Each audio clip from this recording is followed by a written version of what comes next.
जय हिंद। आज की इस वीडियो में हम सीडीपी के शिक्षा एवं मनोविज्ञान टॉपिक से मोस्ट इम्पोर्टेंट क्वेश्चन जो कि अब तक सीटेट, यूपी टेट तथा अन्य स्टेट एग्जाम में पूछे गए हैं उनको हम डिटेल में डिस्कस करेंगे। ठीक है, तो वीडियो में अंत तक बने रहिएगा। वीडियो आपके सीटेट एग्जाम के लिए बहुत ही ज़्यादा हेल्पफुल होने वाली है। ठीक है, तो हमारा पहला क्वेश्चन है, शिक्षा मनोविज्ञान का अध्ययन अध्यापक को इसलिए करना चाहिए ताकि इससे वह अपनी परीक्षाओं में प्रथम आ सके? नहीं। इसकी सहायता से वे अपने शिक्षण को अधिक प्रभावशाली बना सके? बिल्कुल सही। इसमें शिक्षक को आत्मसंतुष्टि मिल सके? बिल्कुल गलत। इससे वह दूसरों को प्रभावित कर सके? बिल्कुल नहीं। तो राइट आंसर हमारा क्या हो जाएगा? इसकी सहायता से अपने शिक्षण को वो अधिक प्रभावशाली बना सकता है। इसके अलावा शिक्षक को शिक्षा मनोविज्ञान का अध्ययन क्यों करना चाहिए? इससे छात्रों की विशेषताओं और क्षमता के बारे में पता चलता है। शिक्षक को यह समझने में भी मदद करता है कि अधिगम कैसे होता है। ठीक है, नेक्स्ट क्वेश्चन है, वर्तमान समय में मनोविज्ञान को किसका विज्ञान कहा जाता है? तो मनोविज्ञान को किसका विज्ञान कहा जाता है? वर्तमान में व्यवहार का विज्ञान कहा जाता है। मनोविज्ञान को इंग्लिश में क्या कहते हैं? साइकोलॉजी कहते हैं। और साइकोलॉजी की शुरुआत हुई कैसे? तो सबसे पहले जो है साइकोलॉजी क्या आत्मा के अध्ययन को कहा जाता था। किसके? आत्मा के अध्ययन को क्या मनोविज्ञान कहा जाता था। उसके बाद क्या हुआ? मन के अध्ययन को मनोविज्ञान कहा जाने लगा। और उसके बाद क्या हुआ? चेतना के अध्ययन को जो है मनोविज्ञान, और वर्तमान में जो है व्यवहार के अध्ययन को मनोविज्ञान कहा जाता है। इसलिए कहा जाता है कि मनोविज्ञान ने सबसे पहले क्या कहा? अपनी आत्मा खोई, उसके बाद मन खोया, उसके बाद चेतना खोई, अब जो है कुछ व्यवहार बाकी है। ठीक है, तो राइट आंसर हमारा क्या हो जाएगा? सी हमारा राइट आंसर हो जाएगा। ठीक है, नेक्स्ट आगे चलते हैं। मनोविज्ञान शैक्षणिक विकास का क्रमिक अध्ययन है। मनोविज्ञान शैक्षणिक विकास का क्रमिक अध्ययन है, ये किसने कहा था? तो किसके द्वारा कहा गया था? ये स्टीफन के द्वारा। स्टीफन ने क्या कहा था?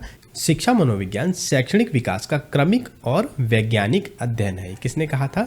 ये स्टीफन ने कहा था। इनका मानना था कि यह जो है छात्रों के सीखने, सोचने, समझने और व्यवहार में आने वाले परिवर्तनों का अध्ययन करता है। ठीक है, तो राइट आंसर हमारे क्या हो जाएगा? स्टीफन। नेक्स्ट देख लेते हैं। नेक्स्ट क्वेश्चन है, शिक्षा के 3 प्रमुख आधार कौन कौन से हैं?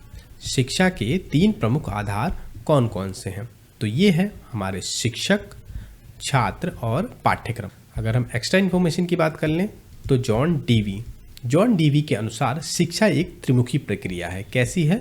त्रिमुखी प्रक्रिया है। ठीक है, जिसमें छात्र, अध्यापक और साथ साथ पाठ्यक्रम भी शामिल है। साथ साथ क्या? पाठ्यक्रम भी शामिल है। ठीक है, तो किसके द्वारा कहा गया है कि शिक्षा एक त्रिमुखी प्रक्रिया है? तो ये कहा गया है जॉन डीवी के द्वारा। ठीक है, नेक्स्ट क्वेश्चन है, शिक्षा मनोविज्ञान का अध्ययन अध्यापक को इसलिए करना चाहिए ताकि, फिर से वही क्वेश्चन है, रिपीट हुआ है, इसकी सहायता से वे अपने शिक्षण को अधिक प्रभावशाली बना सकें। ठीक है, ये कहाँ रिपीट हुआ है? ये उत्तराखंड टेट में पूछा गया है 2021 में पेपर 2 के अंदर। ठीक है, नेक्स्ट क्वेश्चन देख लेते हैं, व्यवहारवाद का जनक किसे कहा जाता है? तो किसे कहा जाता है व्यवहारवाद का जनक? ये कहा जाता है जेबी वाटसन को। किसको? जेबी वाटसन को। और कहाँ कहाँ पूछा गया है? 16 में, 17 में, 18 में, 13 में, 18 में, 19 में। ठीक है, जेबी वाटसन ने ही मनोविज्ञान को व्यवहार का विज्ञान कहा। मनोविज्ञान को क्या? व्यवहार का विज्ञान कहा था। ठीक है, नेक्स्ट आगे चलते हैं। नेक्स्ट है, मनोविज्ञान का आधुनिक अर्थ क्या है? तो मनोविज्ञान का आधुनिक अर्थ क्या है? तो ये है बर्ताव, या कह लें व्यवहार का अध्ययन। किसका है? बर्ताव यानी व्यवहार का अध्ययन। क्योंकि सबसे पहले आत्मा का अध्ययन था, उसके बाद मन का अध्ययन हुआ, उसके बाद चेतना का अध्ययन हुआ, और वर्तमान में क्या है? ये जो है बर्ताव या व्यवहार का अध्ययन है। कहाँ कहाँ पूछा गया है देख लीजिए। ठीक है, नेक्स्ट चलते हैं, वर्तमान समय में मनोविज्ञान को किसका विज्ञान कहा जाता है? तो मनोविज्ञान को किसका जो है व्यवहार का विज्ञान कहा जाता है। यूके टेट 2021 में पूछा गया है। नेक्स्ट क्वेश्चन है, जैसे कि मनोविज्ञान के मतवाद समूह और उनके समर्थकों की सूची दी गई है, तो सही मेल करना है। आचरणवाद कौन है? वो है स्किनर। ठीक है, आचरणवाद। मनोविश्लेषणवाद कौन है? ये है सिगमंड फ्रायड। कौन है? Sigmund Freud. सामग्रिकतावाद की बात कर लें तो ये कौन है? वर्दीमर जिसे कहा जाता है। और रचनावाद, कंस्ट्रक्टवाद की बात कर लें तो वो कौन है? वाइगॉत्स्की है। ठीक है, तुम्हारा राइट आंसर क्या हो जाएगा? राइट आंसर हो जाएगा हमारा आचरणवाद कौन है? स्किनर है। और मनोविश्लेषणवाद सिगमंड फ्रायड है। सामग्रिकतावाद कौन है? ये है वर्दीमर। रचनात्मकवाद कौन है? वो है वाइगॉत्स्की। ठीक है, राइट आंसर हमारा क्या हो जाएगा? ये हमारा हो जाएगा। कहाँ पूछा गया है? असम टेट के अंदर पूछा गया है। ठीक है, नेक्स्ट क्वेश्चन है हमारा, निम्नलिखित में से कौन सा अनौपचारिक शिक्षा का स्रोत नहीं है? अनौपचारिक शिक्षा का स्रोत नहीं है। कौन सी अनौपचारिक शिक्षा नहीं है? जो कि सिस्टमेटिक तरीके से ना दी जाती हो उसी को हम जो है अनौपचारिक शिक्षा कहते हैं। जैसे कि अभिभावकों द्वारा दी गई शिक्षा, ये एक अनौपचारिक शिक्षा है। ठीक है, मित्र समूह द्वारा, दोस्त सर्कल में, फ्रेंड सर्कल में अगर कोई शिक्षा मिली है वो भी अनौपचारिक शिक्षा है। अगर पड़ोसियों द्वारा कुछ बताया गया है तो वो भी अनौपचारिक शिक्षा है।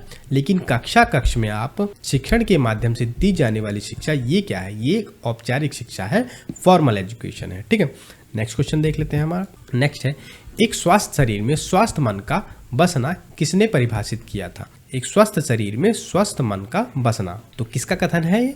तो ये अरस्तु का कथन है। कहाँ पूछा गया है ये पूछा गया है झारखंड टेट के अंदर, क्योंकि अरस्तु का मानना है कि एक स्वस्थ शरीर के अंदर ही एक स्वस्थ मन का विकास या निर्माण होता है। नेक्स्ट है, अस्तित्ववाद के अनुसार शिक्षा का प्राथमिक उद्देश्य है संसार के विषय में सृजनशील जागरूकता के विषय में, या एक व्यक्ति को तैयार करना जो स्वयं निर्णय लेता है।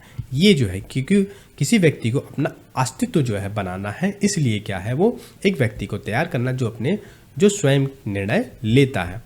या साझा विश्वास, गलत है। अनुभव से प्राप्त तर्क या विकास, ये भी गलत ऑप्शन है। राइट आंसर क्या हो जाएगा हमारा? बी हमारा राइट आंसर हो जाएगा।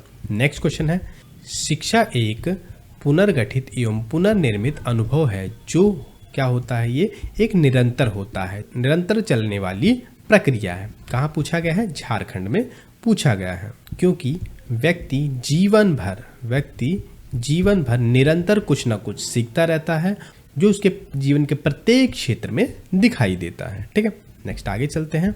नेक्स्ट है, व्यवहारवाद निम्न में से किस व्यवहार के अध्ययन पर बल देता है? केवल आंतरिक व्यवहार पर? बिल्कुल नहीं। केवल बाह्य व्यवहार पर? बिल्कुल। दोनों आंतरिक एवं बाह्य? नहीं। व्यवहारवाद जो है आपके बाहरी बिहेव को, बाहरी व्यवहार का ही अध्ययन करता है। कौन? व्यवहारवाद। ठीक है, नेक्स्ट क्वेश्चन देख लेते हैं। नेक्स्ट क्वेश्चन है, किस मनोवैज्ञानिक के द्वारा प्रथम मनोविज्ञान प्रयोगशाला स्थापित की गई? तो सबसे पहले मनोविज्ञान की प्रयोगशाला किसने स्थापित की थी? तो विलियम वुंड ने स्थापित की थी। किसने? विलियम वुंड ने। कहाँ की थी? ये की थी लिप्जिंग। कहाँ? लिप्जिंग जर्मनी में की थी। कहाँ? लिप्जिंग जर्मनी में की थी। कब की थी ये? 1879 में। कहाँ से? 1879 में, 1879 में की थी लिप्जिंग जर्मनी के अंदर विलियम वुंट के द्वारा। ठीक है, और विलियम वुंट को ही प्रयोगात्मक मनोविज्ञान का जनक भी कहा जाता है। किसे? विलियम वुंट को। क्या? प्रयोगात्मक मनोविज्ञान का जनक भी कहा जाता है। ठीक है, तो ये थे हमारे आज के कुछ इंपॉर्टेंट क्वेश्चन जो कि आपके टेट एग्जाम के लिए बहुत ही ज़्यादा हेल्पफुल होने वाले हैं। ठीक है, तो वीडियो कैसी लगी? वीडियो थोड़ी सी भी हेल्पफुल लगी तो वीडियो को लाइक और चैनल को सब्सक्राइब जरूर कर लेना। मिलते हैं एक और धमाकेदार वीडियो के साथ। अगर आपका कोई भी सजेशन है तो कमेंट बॉक्स में जरूर बताइएगा। मैं पूरी की पूरी कोशिश करूंगा उस सजेशन को कंसीडर करने की। ठीक है, किस टॉपिक पर वीडियो चाहते हैं जरूर बताइएगा। ठीक है, तब तक के लिए जय हिंद, जय भारत।